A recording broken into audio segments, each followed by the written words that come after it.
ओशो कहते हैं शून्यता साधन है, शून्यता ही साध्य है, शून्यता ही मार्ग है, शून्यता ही मंजिल है। हम अक्सर अध्यात्म की खोज में भी निकलते हैं तो अपने आप को भरने के लिए निकलते हैं। उसमें बड़ी भ्रांति हो जाती है। संसार में हमने घटनाओं से, व्यक्तियों से, स्थितियों से, संपत्ति से, शक्ति से, ज्ञान से अपने आप को भरा। फिर लगता है अभी भी कुछ खाली है। फिर हम अध्यात्म की दिशा में मुड़ते हैं और हमारी धारणा वही रहती है कि जैसे कुछ भरना है, कुछ प्राप्त करना है। कोई ईश्वर की खोज में जाता है, कोई सत्य की खोज में जाता है। जैसे बाहर से कोई चीज हमें मिल जाएगी, उसको हम अपने भीतर परिग्रह कर लेंगे। वो हमारी परिग्रह की संग्रह वृत्ति खत्म ही नहीं होती। तो यह सूत्र बहुत महत्वपूर्ण है। थोड़ी वॉल्यूम कम करिए। यह सूत्र बहुत महत्वपूर्ण है कि शून्यता साध्य है। जो आखिरी लक्ष्य है वो है नथिंगनेस। भगवान बुद्ध के पहले उपनिषद के ऋषियों ने पूर्णता की बात की थी और उसमें लोभी चित्त आकर्षित हो जाता है। संसार में मैंने ये पाया, वो पाया, चलो अब पूर्ण परमात्मा को भी पा लूं। भगवान महावीर ने इनकार ही कर दिया ईश्वर को ताकि वो लक्ष्य ही ना रहे। नहीं तो कहीं ना कहीं धारणा बनी रहेगी कि कुछ और भी हासिल करना है। भगवान बुद्ध ने बिल्कुल ही स्पष्ट कर दिया शून्यता। भगवान बुद्ध का दर्शन शून्यतावादी दर्शन कहलाता है। बुद्ध कहते हैं ध्यान की गहराइयों में निर्वाण फलित हो जाता है और निर्वाण का अर्थ है दीपक का बुझ जाना। वो जो हमारे भीतर अहंकार रूपी दीपक जल रहा था, मैं का भाव था कि मैं हूं, वह भी बुझ जाएगा, समाप्त हो जाएगा, बचेगा कुछ भी नहीं। निश्चित रूप से बुद्ध की बात लोभी चित्त को आकर्षित नहीं करेगी। अच्छा है वो लालची लोग नहीं आएंगे।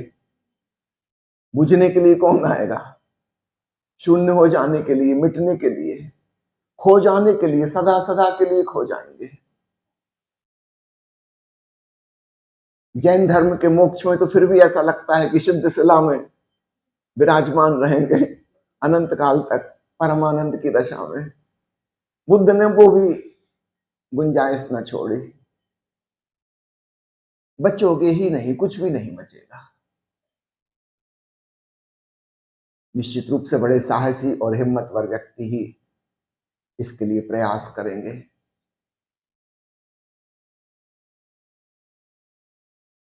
तो प्यारे मित्रों, इस बात को खूब गहराई से समझना। शून्यता ही साधन है, शून्यता ही सिद्धि है, वही मार्ग है, वही मंजिल भी है। कई लोग मेरे पास आते हैं, पूछते हैं कि आप ये प्रवचन सुनते हैं लेकिन आप कभी ये नहीं बताते कि ध्यान से लाभ क्या होगा। इनका मैं जानबूझ के ही नहीं बताता। वो लोभी और लालची आदमी आ जाएंगे। तो दुनिया में हम लाभ की दृष्टि से जी रहे थे, अध्यात्म लाभ की दृष्टि से नहीं है। मिट जाने को जो तत्पर है। एक छोटी सी बोध कथा। 4 युवक एक जंगल के रास्ते से सुबह मॉर्निंग वॉक को निकले थे। उन्होंने देखा कि एक पहाड़ की चोटी पर एक साधु जैसा कोई व्यक्ति खड़ा हुआ है। उन चारों में आपस में बातचीत चलने लगी। एक युवक ने कहा कि मुझे लगता है कि जैसे हम लोग घूमने निकले हैं, ये भी अपने संगी साथियों के संग घूमने निकला होगा। वो पीछे छूट गए, उनका इंतजार कर रहा है। उसके दूसरे साथी ने कहा कि नहीं, मुझे ऐसा नहीं लगता कि किसी की प्रतीक्षा कर रहा है। अगर ये प्रतीक्षा करता तो यहां वहां देखता, पीछे मुड़ के देखता, मुझे तो लगता है कि इसके मठ की, इसके आश्रम की कोई गाय भैंस जानवर कल शाम को वापस नहीं लौटे हैं, जंगल में खो गए हैं, तो पहाड़ की चोटी पर से खड़े होके खोज रहा है। तीसरे युवक ने कहा कि तुम्हारी बात भी ठीक नहीं जचती। जो व्यक्ति कुछ खोजता वो यहाँ वहां जगह बदलता, अलग अलग एंगल से देखता, ये तो स्थिर एक जगह खड़ा है। मेरा अनुमान है यह ईश्वर से प्रार्थना कर रहा है। सुबह का ब्रह्म मुहूर्त का क्षण, साधु है, ईश्वर की प्रार्थना कर रहा होगा। चौथा कहने लगा कि नहीं, मैं तो अनीश्वरवादी हूं। मेरा अनुमान है कि ईश्वर से प्रार्थना नहीं कर रहा है, शायद कोई मंत्रोच्चार, मंत्र जाप मन ही मन कर रहा होगा, मन की शांति के लिए। उन चारों में विवाद छिड़ गया। उन्होंने सोचा क्यों ना हम चल के उस साधु से ही पूछ लें हमारे चारों में से किसका अनुमान सही है। पहुंचे उसके पास। पहले युवक ने कहा कि आपके कोई संगी साथी पीछे रह गए हैं, आप उनका इंतजार कर रहे हैं क्या? वो साधु हंसने लगा। उसने कहा कि कैसी बात करते हो, संन्यास्त हो जाने का अर्थ ही है कि अब कोई संगी साथी नहीं। यह बात हमने जान ली। अकेले जग में आए, अकेले जग से जाना। यहां संग साथ हो नहीं सकता, हम कितनी ही कोशिश करें हो ही नहीं सकता, असंभव है। इस बात के प्रति सजगता आई तभी तो संन्यास्त हुआ।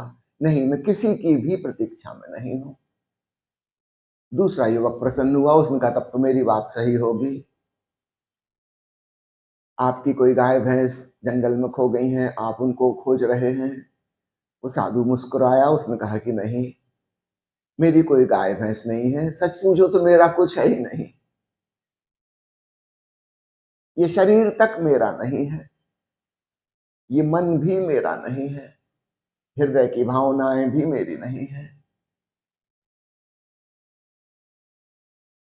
किसी चीज पर मेरा स्वामित्व, मेरा आधिपत्य नहीं है। इसलिए मैं बड़े मजे में हूं, किसी की खोज नहीं कर रहा। मेरा कुछ गुम ही नहीं सकता। मेरा बस मैं ही हूं और वो कभी गुम नहीं सकता। तीसरा युवक बहुत प्रसन्न हुआ। उसने कहा कि दो मेरे साथी मान नहीं रहे थे, निश्चित रूप से मेरी बात सही होगी। आप ईश्वर से कुछ प्रार्थना कर रहे हैं। शांत खड़े हुए। वो साधु तो बहुत जोर से हंसा। उसने कहा पागल हो गए, कहाँ का ईश्वर, कहाँ की प्रार्थना। ऐसा कोई व्यक्तिवाची ईश्वर कहीं नहीं है जिससे हम कुछ मांग सकें और वो हमें दे सके। ये छोटे बच्चों की कपोल कल्पनाएं हैं। तुम बड़े हो गए, थोड़े परिपक्व बनो, मैच्योर बनो। नहीं, मैं कोई प्रार्थना नहीं कर रहा। तब तो चौथा युवक बहुत ही प्रसन्न हुआ। उसने कहा कि आपने मेरे मन की बात कह दी, अब तो निश्चित रूप से मैं ही सही हूं। आप यहाँ खड़े होके मन ही मन कोई मंत्र जाप कर रहे हैं। उस साधु ने कहा नहीं, मंत्र जाप भी नहीं कर रहा। विचारों बहुत हैरान हुए। उन्होंने पूछा फिर आप ही बताएं आप क्या कर रहे हैं। उस साधु ने कहा कुछ करना जरूरी है क्या? क्या थोड़ी देर बिना किए नहीं रह सकते? जिस वृक्ष के नीचे हम खड़े हैं, ये वृक्ष बहुत पुराना वट वृक्ष लग रहा है, 300-400 साल पुराना होगा। बताओ 400 साल से यह वृक्ष क्या कर रहा है? किसी की प्रतीक्षा, किसी की प्रार्थना, कोई मंत्रोच्चार क्या कर रहा है? किसी की खोजबीन। उन युवकों ने कहा कि नहीं, वृक्ष के ऊपर ये चारों बातें लागू नहीं होती। वृक्ष बस है, कर कुछ भी नहीं रहा। साधु उनका छोड़ो वृक्ष को। जिस चट्टान पर हम खड़े हैं, अनुमान है करीब करीब 4 अरब साल पहले पृथ्वी सूरज से टूट के अलग हुई थी और करीब 1 अरब साल पहले पृथ्वी की सतह पर चट्टानें जमी थी, लावा सूख गया था। 1 अरब साल से चट्टान यहां क्या कर रही है? किसी की खोज, किसी की प्रतीक्षा, किसी से प्रार्थना, कोई मंत्रोच्चार। ये चारों युवक हैरान हुए। उन्होंने कहा कि नहीं, इनमें से कोई भी बात लागू नहीं होती, चट्टान बस है। उस युवक ने कहा, उन युवकों से उस साधु ने कहा, जब वृक्ष को और चट्टान को अनुमति है बिना कुछ किए होने की, क्या थोड़ी देर के लिए हम भी ऐसे ही नहीं हो सकते? बस हैं, कुछ भी नहीं कर रहे।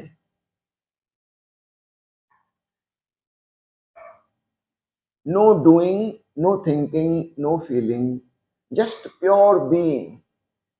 ना कुछ करना, ना कुछ सोचना, ना कोई भावना, ना कोई मंत्र, ना कोई प्रार्थना, कुछ भी नहीं। निपट शून्य, एकदम खाली। उस साधु ने जिस तरफ इशारा किया वो ध्यान की अवस्था है। ओशो उसी की तरफ संकेत कर रहे हैं, शून्य हो जाना, कुछ ना करना। शरीर के तल पर हम कुछ क्रियाएं करते हैं, डूइंग। मन के तल पर हम चिंतन मनन सोच विचार करते हैं, थिंकिंग। हृदय के तल पर भावनाएं हैं, कल्पनाएं हैं, प्रार्थनाएं हैं, इमोशंस हैं। और भीतर और भीतर और भीतर, जहां ये कुछ भी नहीं, वहां सिर्फ प्योर बीइंग, सिर्फ चेतना है। ना कुछ करना, ना कुछ सोचना, ना कोई भावना, ना कोई प्रार्थना, मात्र होना। उसका नाम ध्यान है। तो प्यारे मित्रों, यहां हमने बहुत सारी ध्यान की विधियां की हैं। अब आखिरी दिन खूब अच्छे से समझ लीजिए, कोई क्रिया ध्यान नहीं है। हाँ, ये हो सकता है हम क्रिया का उपयोग करें अक्रिया में पहुंचने के लिए, निष्क्रियता में पहुंचने के लिए। कोई क्रिया लक्ष्य नहीं है।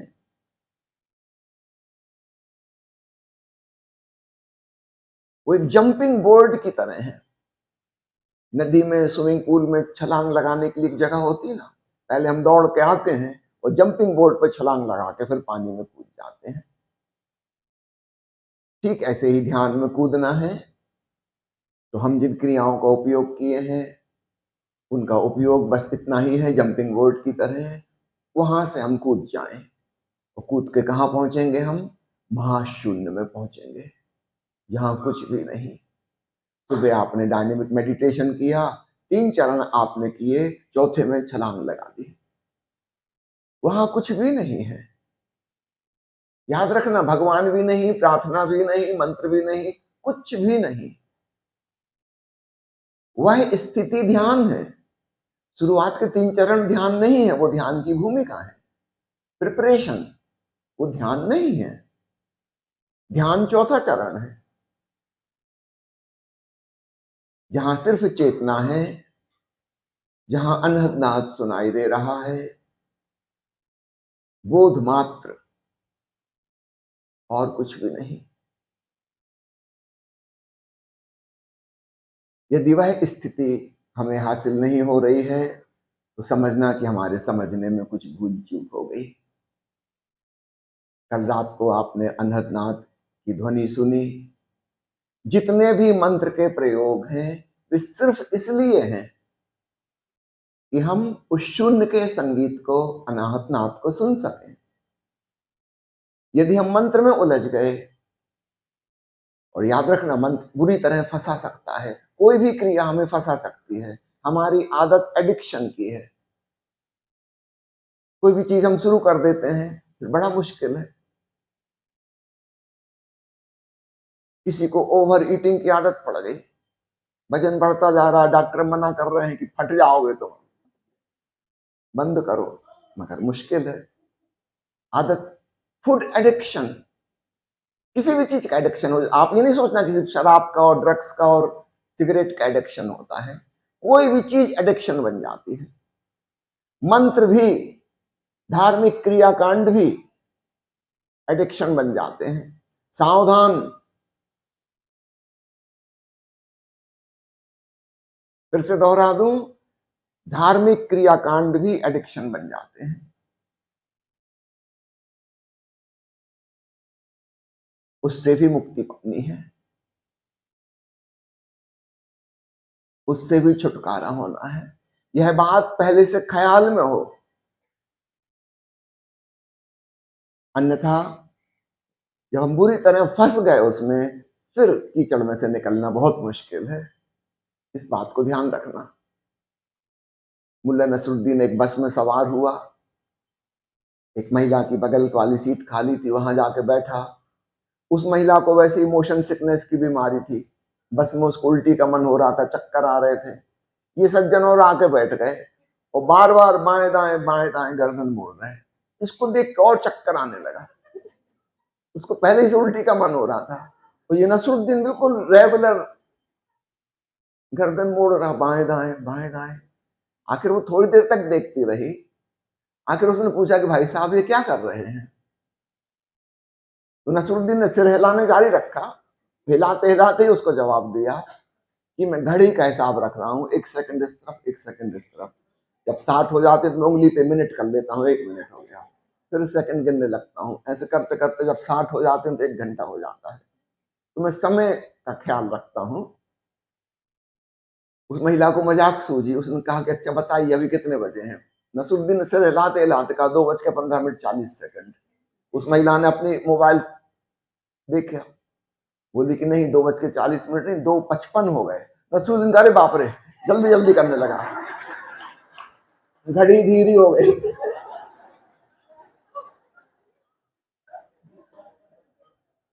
हम सब कहेंगे आदमी पागल है, जो काम घड़ी कर रही है, आपको ये मुसीबत करने की क्या जरूरत? इस आदमी को पकड़ के हम पागल खाने ले जाएंगे, साइकियाट्रिस्ट के पास ले जाएंगे, इसका दिमाग खराब हो गया। लेकिन यही आदमी अगर कह देता कि मैं तो मंत्र का जाप कर रहा हूं, अल्लाह अकबर, अल्लाह अकबर, एक तरफ कहता हूं राम, एक तरफ कहता हूं श्याम, राम श्याम राम, फिर हम नहीं कह पाएंगे कि पागल है ये पागल।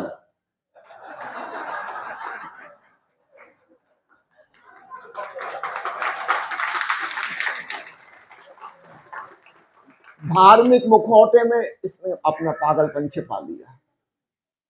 मैं बहुत धार्मिक लोगों से मिलता हूं और मैं सबकी मुसीबत जानता हूं। वे एडिक्शन में फंस गए हैं, बुरी तरह से फंस गए हैं। अब वो छोड़ना भी चाहते तो छोड़ नहीं सकते। वो गर्दन हिलेगी और राम और श्याम कहेंगे। उनको समझ में आ रहा है कि गलती हो रही है, कोई मतलब नहीं है, बेकार, लेकिन वो रुक नहीं सकते। सिगरेट पीने वाले को पता है कि गलती हो रही है, मगर तलफ लगती हो फिर वो सिगरेट पीता है। मेरे संग साथ पढ़ने वाले जो डॉक्टर्स का ग्रुप था, उसमें से 3 4 विदा हो चुके हैं। और आप डॉक्टरों को भली भांति जानते हैं, दुनिया भर को समझाते हैं शराब न पियो, सिगरेट न पियो, खुद जरूर पीते हैं। अधिकांश डॉक्टर लिवर फेल्यूर से मरते हैं, खूब पी ली उन्होंने। क्या हो गया? इनकी समझ इनके काम नहीं आती। दूसरों के लिए उपदेश देते हैं, लिवर खराब हो जाएगा, इनका खुद का हो रहा है। अपना ही ज्ञान अपने काम नहीं आता, ये कैसा ज्ञान है?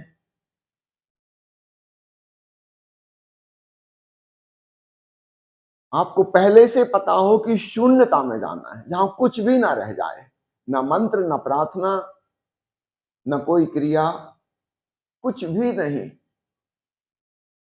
ठीक है मंत्र का उपयोग करना, लेकिन जंपिंग बोर्ड की तरह, और फिर अनाहत नाद में छलांग लगा जाना। मंत्र का काम खत्म। अब जंपिंग बोर्ड लिए थोड़ी थोड़ी घूमोगे, उसका काम खत्म हो गया। इस बात को खूब अच्छे से स्मरण रखना, वरना धर्म का ये खतरा, जैसे मेडिसिन के साइड इफेक्ट होते हैं ना, ऐसी मेडिटेशन का साइड इफेक्ट है, क्रियाओं के प्रति एडिक्शन। आदमी बिल्कुल मजबूर हो जाता है, लाचार हो जाता है, वो करके ही रहेगा वो। गिल्ट फीलिंग, पाप नहीं करेंगे तो पाप, ये तो कोई स्वस्थ चित्त की निशानी ना हुई। ये पहाड़ी पे खड़े साधु की घटना याद रखना।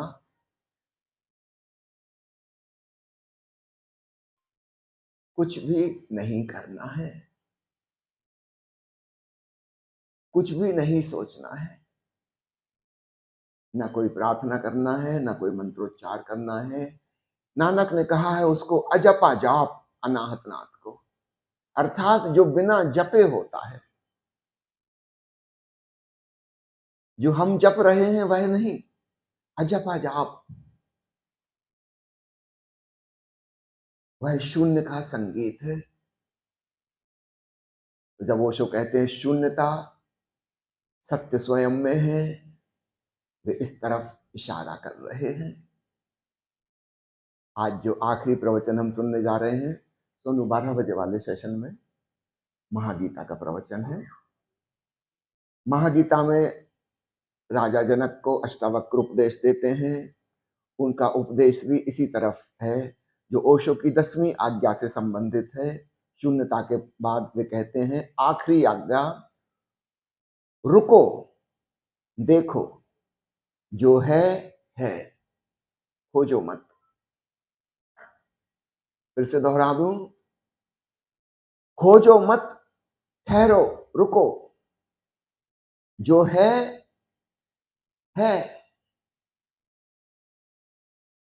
रुको और जानो। तो सब प्रकार से रुक जाना है।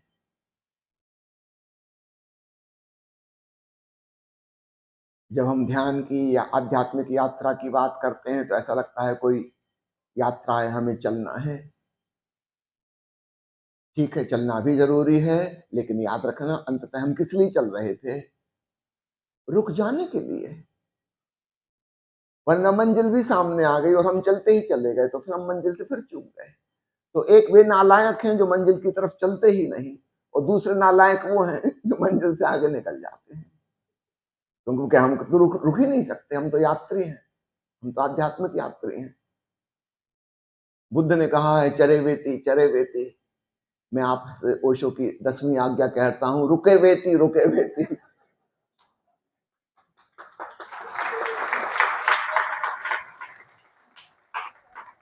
ओशो की अंग्रेजी में एक किताब है बी स्टिल एंड नो, रुको और जानो। जापान के झेन फकीर कहते हैं sitting silently doing nothing, the spring comes and the grass grows by itself. कुछ ना करते हुए बस यूं ही बैठे बैठे आती है ऋतु वसंत की, घास अपने आप उगने लगता है, फूल अपने आप खिलने लगते हैं। निश्चित रूप से आध्यात्मिक बहार भी आती है, हमारे करने से नहीं। अगर हमने घास को पैदा करने की कोशिश की खींच तान के, तो जो अंकुर निकला था वो भी टूट जाएगा। अगर हमने कली को फूल बनाने की कोशिश की तो कली ही नष्ट हो जाएगी, फूल तो बनने से रही। कुछ चीजें हैं जो करने से होती हैं, कुछ चीजें हैं जो नहीं करने से होती हैं। संसार में कुछ पाना हो तो क्रियाएं जरूरी हैं। अध्यात्म में अपने स्वभाव को पाना है, वो कोई अलग वस्तु तो है नहीं, वो तो हम हैं ही। उसे पाने के लिए निष्क्रिय हो जाना जरूरी है, सब भांति निष्क्रिय।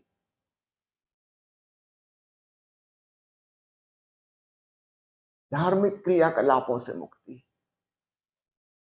सच कहो तो धर्म से मुक्ति। हम जैसे धर्म कहते हैं, ध्यान कहते हैं, वो एक कांटे की तरह है। हमारे पैर में बहुत सारे कांटे चुभे थे, हमने इस कांटे से उन सब कांटों को निकाल दिया।